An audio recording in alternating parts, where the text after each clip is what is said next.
Kung tinatapos mo sana ang video ko, malalaman mong patas ang pagkatao ko. Isang mabiyaya at masaganang araw po sa ating lahat. Ako po ang inyong lingkod, Tagapanood TV. Welcome back po dito sa ating YouTube channel at Facebook page. Ngayong araw po ang ating bibigyan ng reaction video, komento at criticism ay ang balitang John Estrada may bago ng girlfriend. Bago po tayo magpatuloy at magbigay ng ating komento sa balitang yan, nais ko lang po kayong imbitahan, lalong-lalo na po sa mga bagong napadaan lang dito sa ating channel. Huwag niyo po sanang kalimutan na mag-subscribe. Hit niyo na rin po notification bell para lagi po kayong updated sa mga bago pang video na ating ilalabas. Share, like, and comment din po kayo mga tagapanood. Atin niyang babasahin at pupusuan. Simulan po natin ang ating reaction video sa araw na to, mga tagapanood.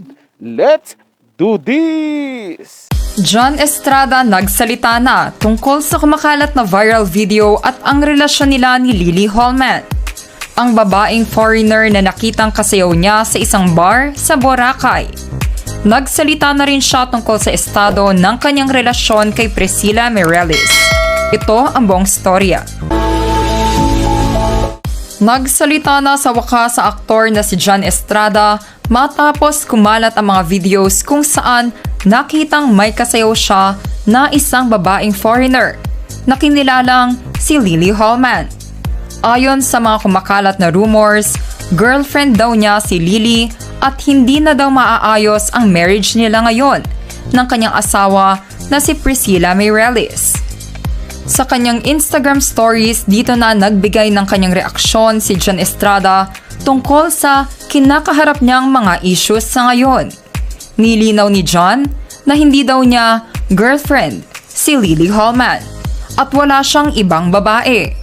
Pag-amin din niya na may pinagdadaanan sila ngayon ni Priscilla at nagpasya sila na mag-break na muna.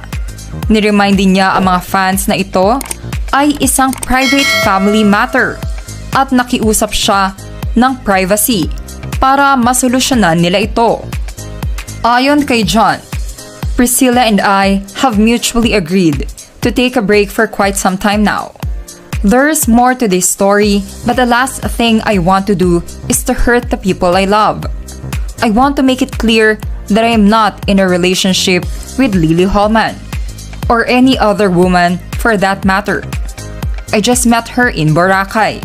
I had a short break from work and I felt the need for a breather. This is a private family matter. That's why I ask for privacy as well as we deal with this. Thank you. Nag-share din si John ng screenshot ng isang quote na galing di umano sa kanya, kung saan sinabi na marami daw nagkakagusto sa kanya dahil matipuno, mabait at gwapo daw siya. Ano daw magagawa niya kung tukso na daw ang lumalapit kundi tukain na daw? Kaya naman dahil dito ay nagbigay ng banta si John Estrada sa mga kumakalat na fake news at nag-i-impersonate sa kanya. At sinabi niyang partikular sa quote na ito na, "Fake news, magkita tayo sa korte soon kung sino ka man." Nag-share din siya ng isang fake article tungkol sa nasabing quote card at sinabi din niya na fake din ito. Matatandaan na kumalat sa social media ang mga videos kung saan kasayaw ni John Estrada ang itinuturong foreigner girlfriend na si Lily Holman habang siya ay nagbabakasyon sa Boracay. Kitang-kita sa video na sinasayawan siya ni Lily kasama ang ilang kaibigan nito. Mas lalong uminit ang issue nang si Priscilla Meireles na mismo ang nagsabi at nag-confirm kung sino ang babaeng iyon. Tumindi pa lalo ang issue nang i-call out ni Priscilla ang kanyang asawa at sinabing, "Looking very divorced, Mr. Estrada?" na nakatag din si Lily Holman. Kayo mga ka-showbiz peeps, anong masasabi nyo sa reaksyon ni John Estrada patungkol sa relasyon nila ni Lily Holman at ang estado ng marriage nila ni Priscilla Meireles? Naniniwala ba kayo na hindi niya daw girlfriend si Lily Holman? Just comment below.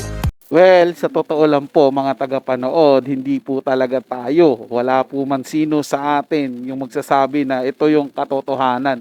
Maliban na lang po doon sa taong pinagbibintangan o doon sa tao mismong involved. Sila po ang nakakaalam ng tunay niyan mga tagapanood. Kumbaga tayo, ano lang tayo, magja-judge lang tayo base sa nakikita natin. At kung yung nakita po ng nag-video na to na masyado silang sweet sa ginagawa nila, sa ginagawa nilang pagsasayaw, o magkasama sila, yun po yung paniniwalaan nila na baka may relasyon yung dalawa. Diba? Lalo na po siguro kung nakita pa nila itong pumasok sa iisang kwarto lang. Diba? At inumaga na paglabas. Mas matindi po yun, mga tagapanood. At mas matindi pa rito, at kahit sabihin ni Jan Estrada, hindi ko sinasabi mga tagapanood na kino-confirm ko na girlfriend niya nga ito at hiwalay na sila nung kanyang kabiyak na si Priscilla. Wala pa ako sinasabing ganun mga tagapanood. Kaya lang dito, base dito sa video, parang sinasabi ni Jan Estrada doon sa pag-amin niya na may problema sila ng kanyang si Priscilla, parang pinapatunayan po sa video na nung may kasama siyang babae, confirm po na may girlfriend siya. Pero hindi po natin sinabi na totoo to mga tagapanood. Dahil alam naman po natin si Jan Estrada. Kahit sabihin niyang hindi, wala kaming relasyon, walang ganito. Wala po atang kumbaga iilan lang ang maniniwala. Kasi kilala po natin siya mga tagapanood. Kilala nating matinik sa babae. Diba? O sabihin na natin mga tagapanood, hindi niya girlfriend tong si Lily Holman na to. O palagay na po natin, baka ano lang po yan mga tagapanood, pling-pling, o nakasama sa party, pampatanggal ng stress, siyempre foreigner yan, alam na po natin yung nakakahantungan yan. O hindi sila girlfriend, di ba? Hindi sila mag-boyfriend, mag-girlfriend. Kumbaga party jamming lang sila. O mga ganun, mga tagapanood inayos po natin.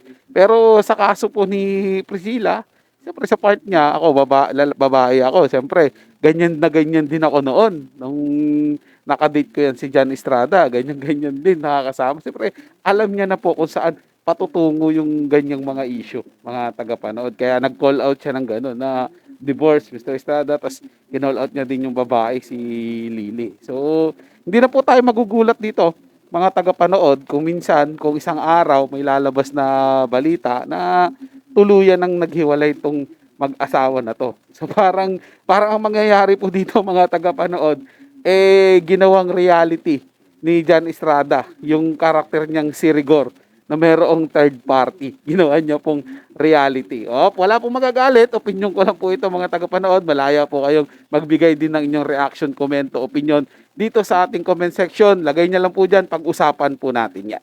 So yun lang po mga tagapanood. May nagustuhan niyo po yung ating talakayan sa araw na to. At kung kayo bago lang po na napadaan dito sa ating channel, huwag niyo po sanang kalimutan na mag-subscribe. Hit niyo na rin po notification bell para lagi po kayong updated sa mga bago pang video na ating ilalabas. Share, like, and comment din po kayo mga tagapanood. Ating niyang babasahin at pupusuan. So hanggang sa muli po, ito yung Tagapanood TV.